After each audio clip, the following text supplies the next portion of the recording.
You're lying on a bed of dried grass somewhere in southern Africa. It is roughly 100,000 years ago. The fire has burned low. Everyone else in the group is asleep, or close to it. The air smells like smoke and animal hide, and the particular kind of thick, warm darkness that has no word for it in any modern language. And somewhere in that darkness, two people are doing something that, by tomorrow morning, will go completely unacknowledged. No conversation about it, no word for it, no framework to put it in. And the question that nobody really asks, the question historians and anthropologists dance around with impressive academic footwork, is this: were they doing it because they had to? Or were they doing it because they wanted to? Because those are two completely different things. And the answer, it turns out, is one of the most quietly radical things we know about ourselves. The obvious assumption is that prehistoric sex was purely functional.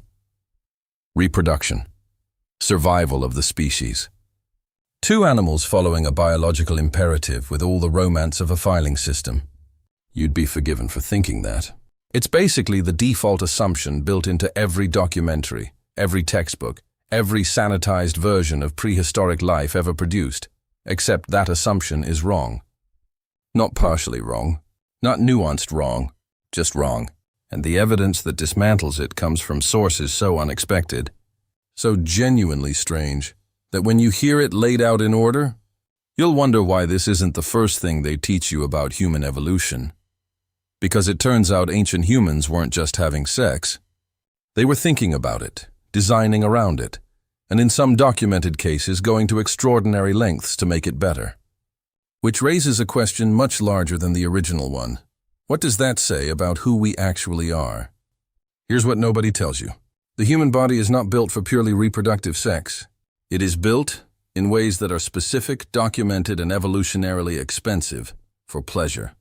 And that distinction, the gap between a body optimized for reproduction and a body optimized for pleasure, is one of the most revealing things in all of human evolutionary biology. The evidence for this is genuinely extraordinary, and it starts not with behavior, but with anatomy. Let's start with the most uncomfortable piece of anatomy in the entire argument. The clitoris. It has no reproductive function, none. It does not aid fertilization. It does not affect conception rates. It plays no role in carrying a pregnancy to term. From a pure reproductive biology standpoint, it should not exist, or at minimum, it should not be as structurally complex as it is. In 2005, Dr. Helen O'Connell at the Royal Melbourne Hospital published the first complete three-dimensional anatomical map of the clitoris using MRI imaging, and what she found stunned the medical community. The structure was nearly 4 times larger than medical textbooks had suggested. It extended internally, wrapping around the vaginal canal in a complex network of erectile tissue. It had, in other words, been dramatically underestimated for centuries. Possibly deliberately. Certainly conveniently. This is not a minor anatomical footnote. This is a structure of significant biological investment, tissue that takes energy to develop, maintain, and supply with blood.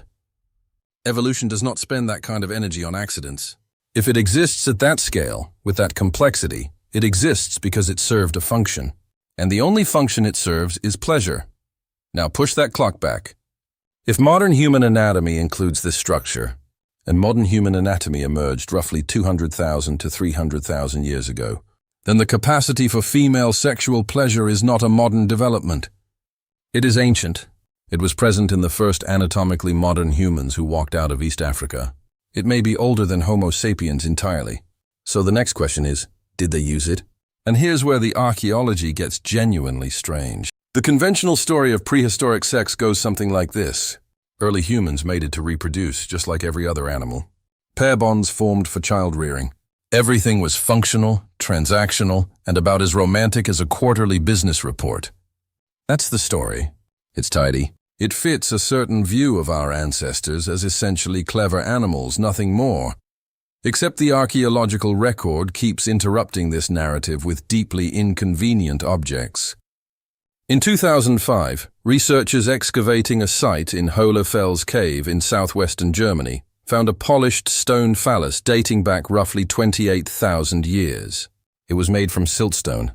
It had been carefully shaped and smoothed to a finish that required significant time and effort. It was not a tool. It was not a weapon. It was not, by any reasonable interpretation, a practical object.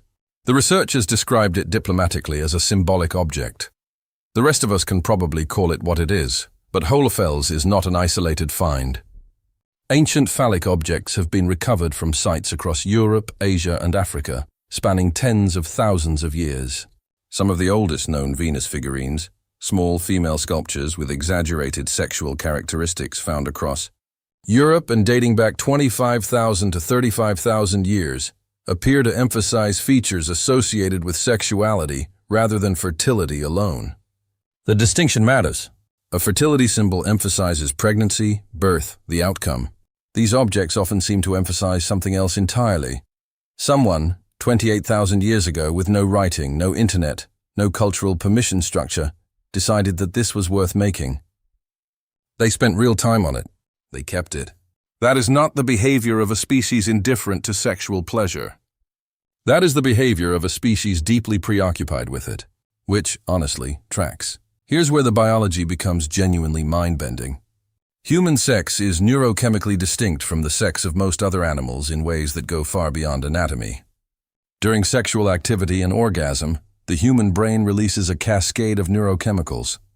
Dopamine, oxytocin, serotonin, endorphins, in combinations and concentrations that are, to put it plainly, extraordinary. The dopamine surge during orgasm is comparable to the response from heroin. Let that sink in. The human brain responds to sexual pleasure with the same neurological intensity as it responds to one of the most powerfully addictive substances ever synthesized. This did not happen by accident. This level of neurochemical investment is the result of millions of years of evolutionary pressure. Anthropologist Dr. Helen Fisher of Rutgers University has spent decades studying the neuroscience of human bonding and sexuality. Her research using fMRI brain scans found that sexual attraction and pleasure activate the same reward circuits as food and water, the most fundamental survival drives the brain has. She argues that pleasure-driven sexuality in humans serves a social bonding function that goes far beyond reproduction. It builds trust, deepens pair bonds, reduces intergroup aggression, and creates the kind of long-term social cohesion that allowed complex human societies to develop in the first place. In other words, pleasure-driven sex may not have been a distraction from survival. It may have been one of the mechanisms that made complex human civilization possible. The orgasm as social infrastructure. Evolutionary biology rarely gives you sentences like that. We're not alone in this, which makes it more interesting, not less. Bonobos, our closest living relatives alongside chimpanzees, have sex constantly, not primarily for reproduction, for conflict resolution, for social bonding, for greeting, for stress relief, for trading food access. Bonobo society is structured around sexual behavior in ways that would make a Victorian anthropologist faint clean away. They experience female orgasm. They engage in same-sex sexual contact. They have sex face-to-face, which is extraordinarily rare in the animal kingdom and suggests a degree of personal engagement that goes beyond pure. Mechanics dolphins have been documented masturbating and engaging in non-reproductive sexual behavior with a frequency that researchers describe with admirable scientific restraint as notable. Certain species of birds engage in elaborate courtship displays that serve no reproductive function except to demonstrate quality. Pleasure in performance, essentially. But humans remain the extreme case. No other species has produced a 28,000-year-old carved phallus. No other species has built entire cultural and artistic traditions around sexual pleasure across every documented civilization on Earth. Ancient Egypt had erotic art going back 3,000 years. Ancient India produced the Kama Sutra around 400 CE, but it drew on traditions centuries older. Ancient Greece had entire festivals dedicated to sexuality. Ancient Rome produced erotic frescoes that were mass-produced for middle-class homes. Across every culture, in every era, with no communication between them, humans kept arriving at the same conclusion. This matters. This is worth paying attention to. This is worth making things about. Here's the part that doesn't get said enough. If pleasure-driven sexuality is this ancient, this biologically embedded, this universal, then the history of human cultures attempting to control, suppress, and regulate female sexual pleasure in particular, becomes something more than a social or religious phenomenon. It becomes a story about deliberately dismantling something built into our biology.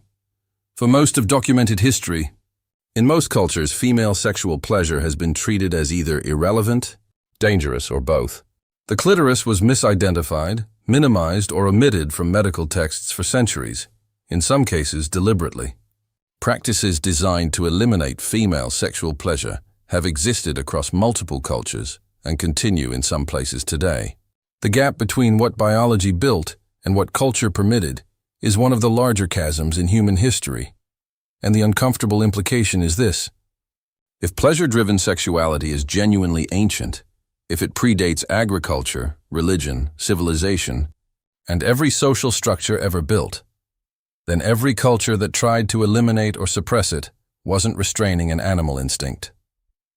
It was overriding something far older, something written into the body before the first city was built, before the first god was named, before anyone had the concept of a rule to follow. The honest answer to the original question is that we don't know exactly what ancient humans felt. We can't reach back 100,000 years and ask, the grass bed is gone, the fire is long cold, the people are dust, but we have the anatomy they left behind. We have the neurochemistry that evolution kept investing in across millions of years.